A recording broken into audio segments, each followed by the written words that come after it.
Hey guys, Mr. Milton here. Today we are continuing with triangle congruence proofs, talking about the HL theorem. At the end of the video, you should be able to identify the HL theorem between two triangles, and you should be able to prove two triangles are congruent using any of the 5 shortcuts. So our 4 previous shortcuts that we've talked about all involve A and S: side, side, side, side, angle, side, angle, side, angle, and angle, angle, side. Okay, today we're learning the 5th one. The 5th one is called the HL theorem, hypotenuse leg theorem. Okay, that theorem says if the hypotenuse and one leg of a right triangle, are congruent to the hypotenuse and one leg of another right triangle, then the triangles are congruent. Okay, notice that this theorem only works with right triangles. Okay, every other theorem that we talked about works in any triangle, right or not, obtuse, acute, any triangle. Those side, side, side, and side, angle, side, and angle, angle, side postulates worked. HL theorem only works in right. Okay, so the things that we need a right triangle. We need to know that the hypotenuses are congruent. Hypotenuses,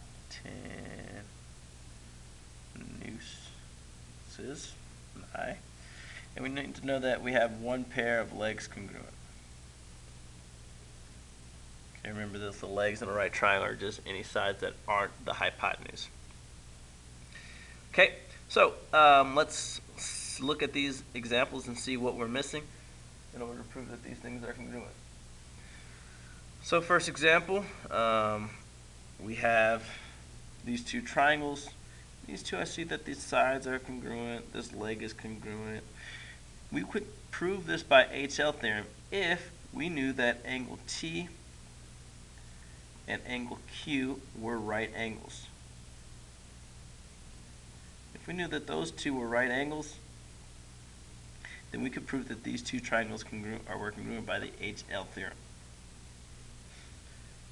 Okay, in B, they tell us that these two triangles are right triangles by giving us angle T and angle E as right angles, but they don't tell us, and they tell us that RY is congruent to itself. We see that RY is the hypotenuse. And so all we would need is one side of congruent legs. Okay, whichever way that will go, they could tell us that TY was congruent to RE, or EY was congruent to RT. Even though visually it doesn't look like it, I guess they could tell us that RT was congruent to RE. Okay, doesn't look like that would be the case though. Okay, so that would be the additional piece of information that they would need to tell us, that one of the sides of legs are congruent. Okay, all right. Now put in a little bit of algebra into this. Says what values of x and y would make the triangles congruent by the HL theorem? What do we need to know for the HL theorem? We need to know the right triangles. Okay, got that. We need to know that we have a pair of congruent legs. So we have x. We need to know that x equals y plus 1. And we'd also need to know that the hypotenuses, hypoteni, were congruent. So we have x plus 3 would equal 3y. And now we're going to solve this to see what value for x and y would make these two congruent by the hypotenuse leg theorem. Okay, if you look at either of these equations individually, you will not be able to prove that they're congruent because there's two variables. But if you treat it as a system, then you could say, okay, x is the same as y plus 1 in this next equation. Let's not use x. Let's use y plus 1. So I'm going to solve that up here. So instead of using x, I'm going to say y plus 1 plus 3 equals 3y. Okay, so you see I'm substituting that in for x. Okay, and so now I have y plus 4 equals 3y. That is an equation I can solve. 2y equals 4.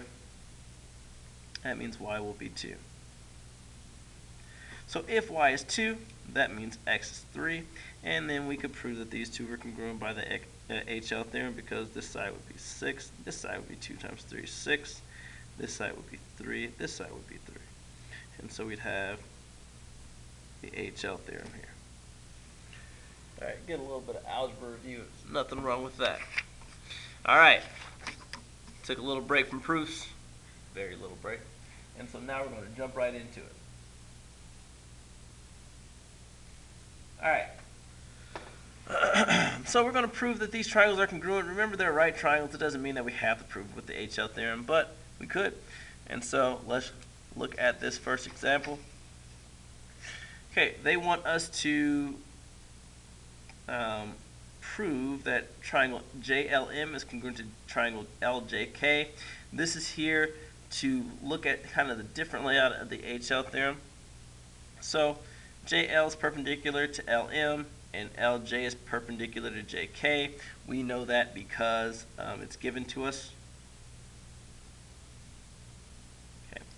Then they told us that angle JLM and angle LJK are right triangles. Why do we know that? Well, that's what perpendicular lines are. Definition are right angles. Definition of perpendicular. Okay, they told us that because that's what perpendicular lines do. Okay, perpendicular lines make right angles. Okay, and then they told us something because definition of right triangle. Okay, and so what we can say then is that angle JLM is congruent to angle LJK. Okay, they told us that they're right angles, and we know that all right angles are going to be congruent. Okay, then they told us that MJ is congruent to KL. MJ, KL, that's given. Right, up here in the givens, MJ, KL. And then we use the reflexive property of congruence, so reflexive, that means something's equal to itself. I'd probably use LJ and LJ.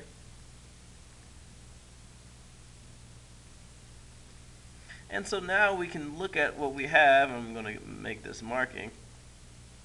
And we should see that, okay, we have right triangle hypotenuse, right triangle leg, right triangle hypotenuse, right triangle leg. We have that these two are congruent by the HL theorem. HL theorem. Okay. Notice a little bit of difference is that we have to say that these are right triangles. Okay. We had to say that they're congruent. We had to say that they're right triangles before we went to our proof. Because HL theorem only works with right triangles, we have to say these are right triangles. Okay? Alright, so let's get into that. Let's look at a couple examples.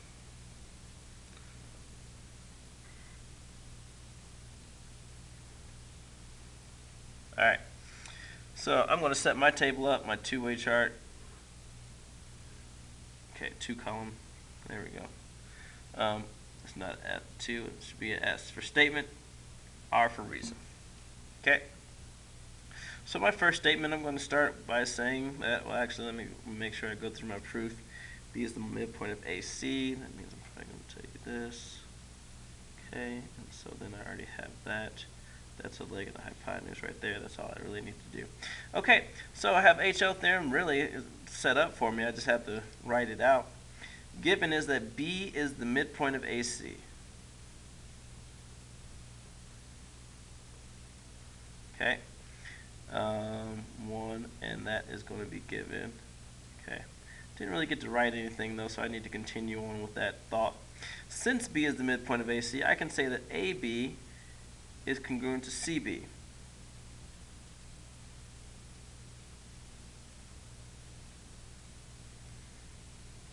Okay, and why can I say that? Well, that's what midpoints do. So I'll say definition of midpoint. Okay, from there, get to give my other given information. They told us that EB was congruent to DB. That was given. Remember that even though they didn't write that as a given statement, they did give it to us in our diagram. Okay, kind of light, so I'm going to darken it up though. Okay, 4, they tell us that angle C and angle A are right angles.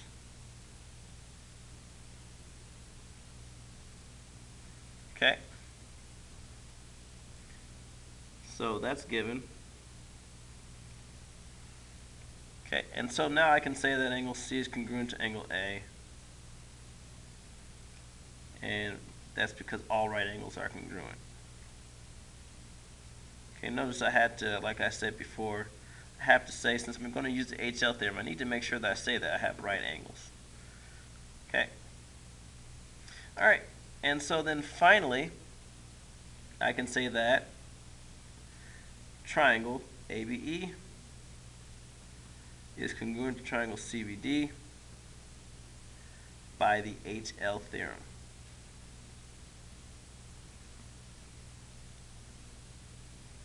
Okay.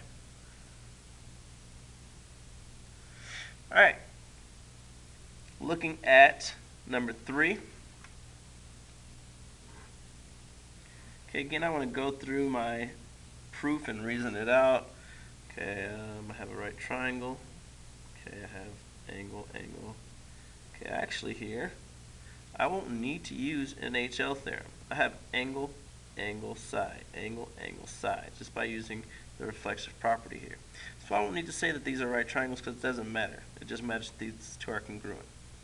So I'm going to start with just the given that angle M is congruent to angle N. Okay, that's given for us.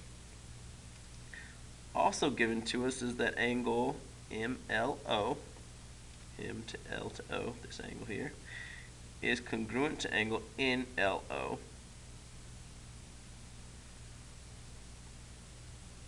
Say it given. And then I can say that LO is congruent to LO. And that is because of the reflexive property.